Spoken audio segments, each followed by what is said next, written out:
LP news. నేను సగరాజేందర్. ముందుగా headlines చూద్దాం. దళితునిపై దాడి చేసిన వారిని అరెస్టు చేసి రిమాండ్కు పంపాలి. ఎంఆర్పీఎస్ నాయకుల డిమాండ్.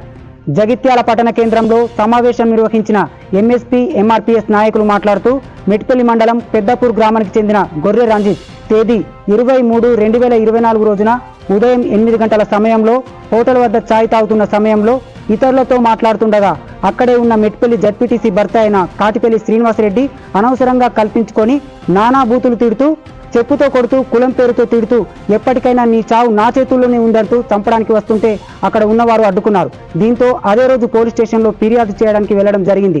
అయితే అదే మనసులో పెట్టుకొని ఒంటరిగా బండిపై వస్తున్న రంజిత్ తండ్రైన గొర్రె మల్లేష్ను కాటిపల్లి శ్రీనివాసరెడ్డి, తన కొడుకు శ్రీకర్ రెడ్డి, తల్లి కాటిపల్లి రాజవ్వ అను ముగ్గురు బండిని ఆపి నీ కొడుకు మాపై కంప్లైంట్ ఇవ్వడానికి పోలీస్ స్టేషన్కు వెళ్లాడట కదరా, నీకెంత ధైర్యం రా, మాపైననే కంప్లైంట్ చేస్తారా అంటూ కులం పేరుతో తిడుతూ నిన్ను నీ కొడుకును చంపేది మేమే అని బండరాయితో ఇష్టం వచ్చినట్లుగా కొట్టడంతో తలపై మరియు వివిధ భాగాలపై బలమైన గాయాలయ్యాయి. కులం పేరుతో దూషిస్తూ హత్యకు ప్రయత్నించిన కాటిపల్లి శ్రీనివాసరెడ్డి తన కొడుకు శ్రీకర్ రెడ్డి, తల్లి రాజవ్వను రిమాండ్కు పంపకపోవడంతో అధికార పార్టీ రాజకీయ అండదండాలతో బయట తిరుగుతూ బాధితులను భయభ్రాంతులకు గురి చేస్తూ కేసును నీరుగార్చే ప్రయత్నం చేస్తున్నాడు. కావున వెంటనే నిందితులను రిమాండ్ చేసి బాధితులకు న్యాయం చేయాలని ఎంఎస్పీ ఎంఆర్పీఎస్ పక్షాన డిమాండ్ చేశారు. ఈ కార్యక్రమంలో ఎంఎస్పీ జిల్లా అధ్యక్షుడు దూమాల గంగారాం, ఎంఆర్పీఎస్ జిల్లా అధ్యక్షుడు సురుగు శ్రీనివాస్, ఎంఎస్పీ జిల్లా వర్కింగ్ చేటిపల్లి లక్ష్మణ్, జిల్లా అధికార ప్రతినిధి బెజ్జంకి సతీష్, జిల్లా ఉపాధ్యక్షులు భువనగిరి కిషన్, దళిత సంఘం నాయకులు కోరెపు వెంకటేష్,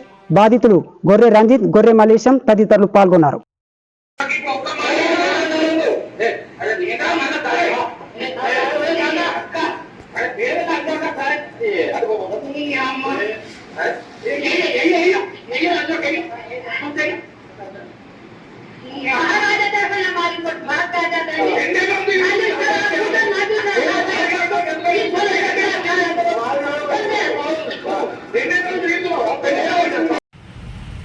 మెట్పల్లి మండలం పెద్దపూర్ గ్రామానికి చెందిన గొర్రె మల్లేశం మీద ఎస్సీ మాదిగ గొర్రె మల్లేశం, అదేవిధంగా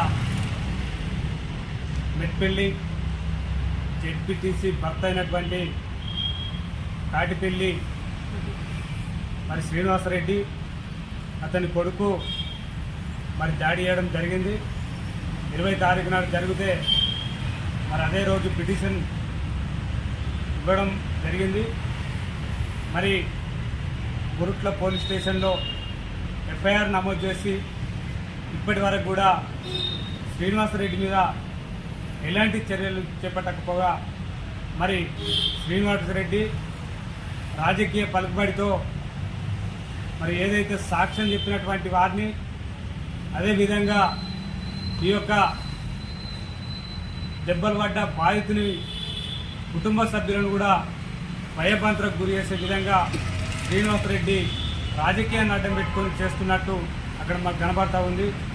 మరి ఏదైతే మరి పోలీసులు ఇప్పటికైనా డిఎస్పీ గారి ఎంక్వైరీ పూర్తయిన తర్వాత ఇది దాడి జరిగినటువంటి కేసు, ఈ యొక్క కేసు వెంటనే శ్రీనివాసరెడ్డి వాళ్ళ కొడుకును మరి A1, A2, A3గా ఉన్నటువంటి జెడ్పీటీసీ భర్త కొడుకును వెనువెంటనే అరెస్ట్ చేసి మరి ఏదైతే బాధితులకు న్యాయం జరిగే విధంగా మరి జిల్లా ఎస్పీ గారు డిఎస్పీ గారు కూడా న్యాయం చేయాలని మేము ఉన్నత పోలీసు వర్గాలకు మేము మరి విజ్ఞప్తి చేస్తూ ఉన్నాం. మీరు కూడా మరి నిర్లక్ష్యం వహిస్తే సాక్ష్యాలను తారుమారు చేసి తన పలుకుబడితోటి మరింత బెదిరింపులకు గురి చేసే అవకాశాలు మాకు కనపడుతూ ఉన్నాయి. వెనువెంటనే మిరిగిన మరి రిమాండ్ చేయకపోతే ఈ జిల్లాలో ఉన్నటువంటి ఎంఆర్పీఎస్ నాయకులందరినీ కూడా ఎంఆర్పీఎస్ ద్వారా మేము పెద్ద ఎత్తున నిరసన కార్యక్రమాలు కూడా చేపడతామని ఈ సందర్భంగా మేము హెచ్చరిస్తూ ఉన్నాం. ఇప్పటికైనా జిల్లా ఎస్పీ గారు దీని మీద దృష్టి సాధించి మరి వెంటనే అరెస్ట్ చేసి రిమాండ్ పంపాలని మేము పోలీస్ శాఖను కూడా మరి డిమాండ్ చేస్తూ ఉన్నాం. ఒకవేళ మీరు ఇదే తరహాలో నిర్లక్ష్యం వహిస్తే ఇది మందకృష్ణ మాదిగ గారి దగ్గర కూడా తీసుకువెళ్ళి ఒక మాదిగల మీద ఒక ఉన్నత వర్గాలు ఏ విధంగా దాడి చేస్తున్నాయో ఇదే మాకు సాక్ష్యంగా కనిపిస్తూ ఉంది. కాంగ్రెస్ ప్రభుత్వం వచ్చిన తర్వాత రెడ్డిల రాజ్యం నడుస్తుంది, ఈ రెడ్డిల రాజ్యంలో మాదిగల మీద దాడులు మరి ఇక్కడనే కాదు అనేక చోట్ల దాడులు జరుగుతూ ఉన్నాయి. మాకు అన్ని రంగాల్లో కూడా ఒక దాడి చేస్తున్నటువంటి ఇలాంటి మరి కుట్రబుద్ధి కలిగినటువంటి మరి ఒక జెడ్పీటీసీ ఒక ప్రజాప్రతినిధిగా ఉండడానికి ఎలాంటి అర్హత లేదు. తక్షణమే ఆయన రాజీనామా చేయాల్సిన వాళ్ళ భార్య రాజీనామా చేయాల్సిన అవసరం కూడా ఉంది. ఇవాళ మాకు తెలుస్తున్న విషయం, ఈ తెలంగాణ రాష్ట్ర ముఖ్యమంత్రి రేవంత్ రెడ్డి దగ్గరికి కూడా ఈ యొక్క నిందితుడు వెళ్ళిండంటే ఆయన రాజకీయ పలుకుబడి ఎంత రాజకీయం చేస్తుండో ఈ కేసులో మాకు కనబడుతూ ఉంది. మేము ఒకటే చేస్తూ ఉన్నాం, నువ్వు ఎన్ని రాజకీయాలు చేసినా నువ్వేం చేసినా మాకు మందకృష్ణ మాదిగ గారి అండ ఉన్నది. ఖచ్చితంగా నిన్ను రిమాండ్ పంపే వరకు కూడా మా దళిత సంఘాలు అన్నిటి కలుపుకొని మరి మేము పెద్ద ఎత్తున ధర్నా చేయడానికి కూడా సిద్ధపడతామని సందర్భంగా తెలియజేస్తూ వెనువెంటనే పోలీస్ శాఖ దీని మీద దృష్టి సాధించి రిమాండ్ పంపాలని మేము మరొకసారి పోలీస్ శాఖకు మరి విజ్ఞప్తి చేస్తున్నాం, అదేవిధంగా డిమాండ్ చేస్తూ ఉన్నాం.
రిషిత హెర్బల్ బ్యూటీ పార్లర్ మా వద్ద అన్ని రకాల ఫేషియల్స్, ట్రెండింగ్ హెయిర్ కట్ మరియు పెళ్లి కూతురు మేకప్ చేయబడును.